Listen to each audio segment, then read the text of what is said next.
Hey guys, what's going on? This is John with Gamester81.com. I'm here with my good friend Greg. What's going on, man? How you doing, Greg? Dude, how's it going? Awesome to have you here. Thank you. And this is your humble abode. And behind us is your arcade.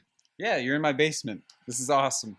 Like, man, what do you think of this? It's pretty amazing, I must be honest. How did this all come about? And you have an awesome show. It's called Arcade Impossible. If you guys haven't checked this show out, I'll put a link below. Please check the show out. Subscribe to them. It's amazing. Can you explain kind of what your show's about for those who may not have seen it? Yeah, so back in, a couple of years ago, we decided to build an ultimate home arcade. So the show is comprised of every month going to get a different arcade machine. It's slowed down a little bit because we have so many episodes to edit, but that's what it is. We go out and get new arcade machines, pick them up, bring them back, fix them if need be, and then bring them down the stairs and destroy those. And you're with your good friend Mike. You and my Mike good go out. buddy Mike. Yeah, right on. Yeah. So how many arcades do you have total? Right now, 25, and I think there's 19 down here. So we have some projects in the garage. There's some projects here. So what we're going to do is we're going to kind of do a tour of your room here. I would like you to talk maybe briefly about each one. Okay. And each of these has a story behind it, right? Yeah, each one does, so we can do that. Okay. And there are some spoiler alerts, I guess. There's some. Yeah, if you guys don't want any spoilers for future episodes, you might want to skip this. But otherwise, it doesn't matter. It's all about the story anyway. It's not about, what game did you get? It's the story behind it. The story behind it. So which is your favorite of all these that you have? Robotron by far. Okay. I love Robotron. Right on. And what's the one game, like, what do you want to get now that you don't have? There's a lot of them now. But like Tempest is a good one. Sure. Tron's a good one. A lot more classics. Sure. And then I'll get into more obscure ones in the future. But for right now, classics is what I'm going for. And before we start the tour, what kind of advice do you have for those people who may want to get into arcade collecting? What kind of advice do you? Because you find some amazing deals with some of these. Be patient. Okay. You're patient. Don't just get off eBay. Be patient. Get on Craigslist. Network with people. Get on the KLOV forums, KLOV.com, and check them out and network, because that's how you get the deals. Yeah, absolutely. Oh, Greg, let's check this out. I'm excited to see your tour. Yeah, let's check it out. Let's do it. All right, so we're going to do a little walk around and talk about some games. So here we have a Play Choice 10. This came in 3 different revisions. You'll remember one episode had the bar top version, and that one, is the more rare of them. Then you have the dual monitor one, which is kind of a waste in my opinion because you have all that extra energy. But this is a single monitor one from our episode 5, the Halloween episode. It's got a great lineup. Contra, Mega Man 3. You can't go wrong with that kind of stuff. Next one down the line is Donkey Kong. This was the first dedicated cabinet I've ever picked up. And this was before Arcade Impossible by about 5 months. I've installed the D2K kit in there so you can hold player 1 and player 2 and switch to Jumpman Returns, which that game is awesome and very, very difficult. But yeah, I did my first restore on this, 7 coats of paint, new T-molding, a lot of changes on that one. Next down the line, this is the most expensive game in my collection, Donkey Kong Jr. This is from episode 3, which I recommend you check out. But basically, I mean, this one had been gone through, it had been capped, but I did pay way too much for it. I paid $640 if you're curious for this, and they're like $400, $500. Nintendo cabinets keep going up, but I overpaid a little bit, but I love it anyway, so it's not like it's a big deal. So that's Donkey Kong Jr. Now this one I might spend a little time on. This is my favorite. This is Robotron, Williams game from 1981.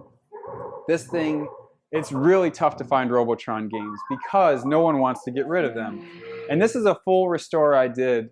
It was gouged out everywhere. The T-molding was bad. This had cigarette burns all in the control panel. New control panel, rebuilt the Wyco 4-inch joysticks, put a new Electro Home monitor in there, and did 7 coats of paint plus the stencils on the side. So my first time doing stencil work too. So that's my favorite game, Robotron. Next to that is the sequel to Robotron, and this is Smash TV. Got this in episode 6. Yeah, I want to say episode 6. So definitely check that out. 1990 game by Williams. Same control style as Robotron, but it's a 2-player game. Now you have Sega Outrun. Great game. Pretty much comparable to Pole Position, but Sega's answer to it. Really fun, but tough to get to the end. I still haven't done it yet. This is coming in a future episode. Off-Road was a combined pickup with X-Men in episode 4. We didn't really touch on it too much, but this is the less common 2-player version. Most of the time you see the big 3-player version of this cabinet. And the boards are tough to maintain too in these, so it's great that it's working. Now over here, speaking of not working, we have Gorf.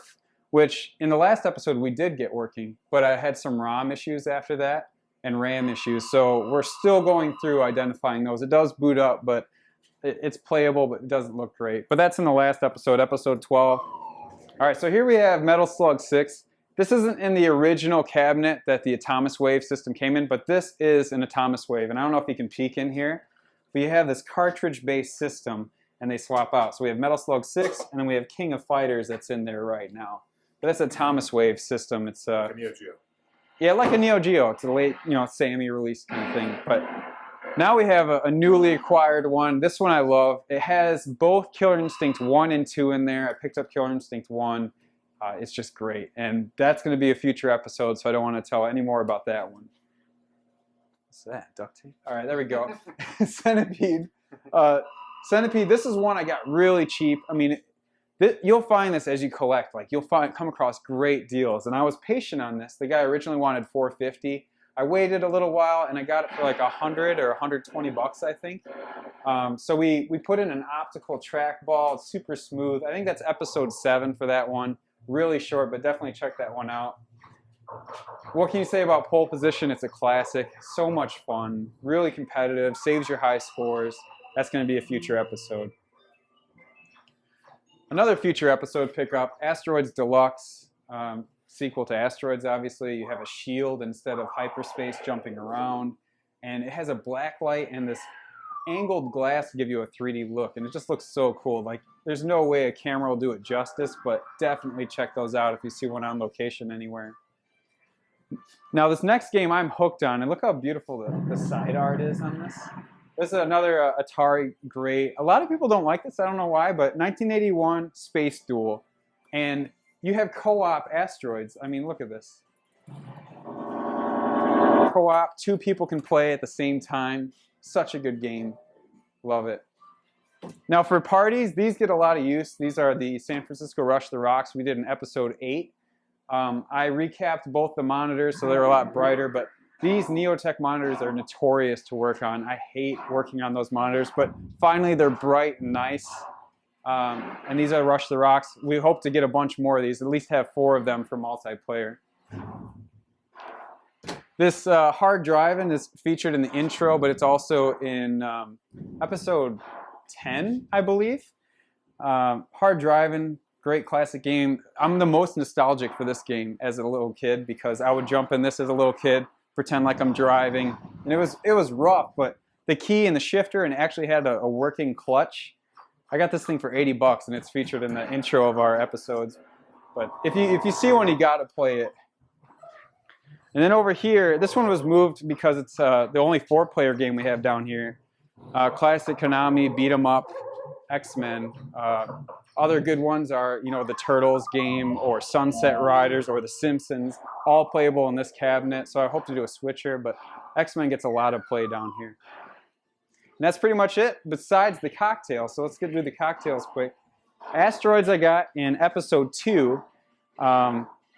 Basically got this at an auction. It had a half collapse, and my buddy Win picked it up for $25, and we fixed it after we picked it up. So really great game from 1979. And this is the only game down here, this Miss Pac-Man cocktail that we built from scratch. So this wasn't originally a Miss Pac-Man. This was completely built out of wood by me and Mike. So we built this thing from scratch, and we put a 60-in-1 switcher in there, or multiple game in there. So why do they call it a cocktail table? Oh yeah, because everybody sits down here in the parties and you set your drinks here and you play, and it's the best with the cocktails. So besides that, we have some games out in the garage. I think there's 5 or 6 out there, but they're all going to be out in future episodes of Arcade Impossible. Thanks, Greg. Appreciate it, man. It's awesome having you. Thanks, man.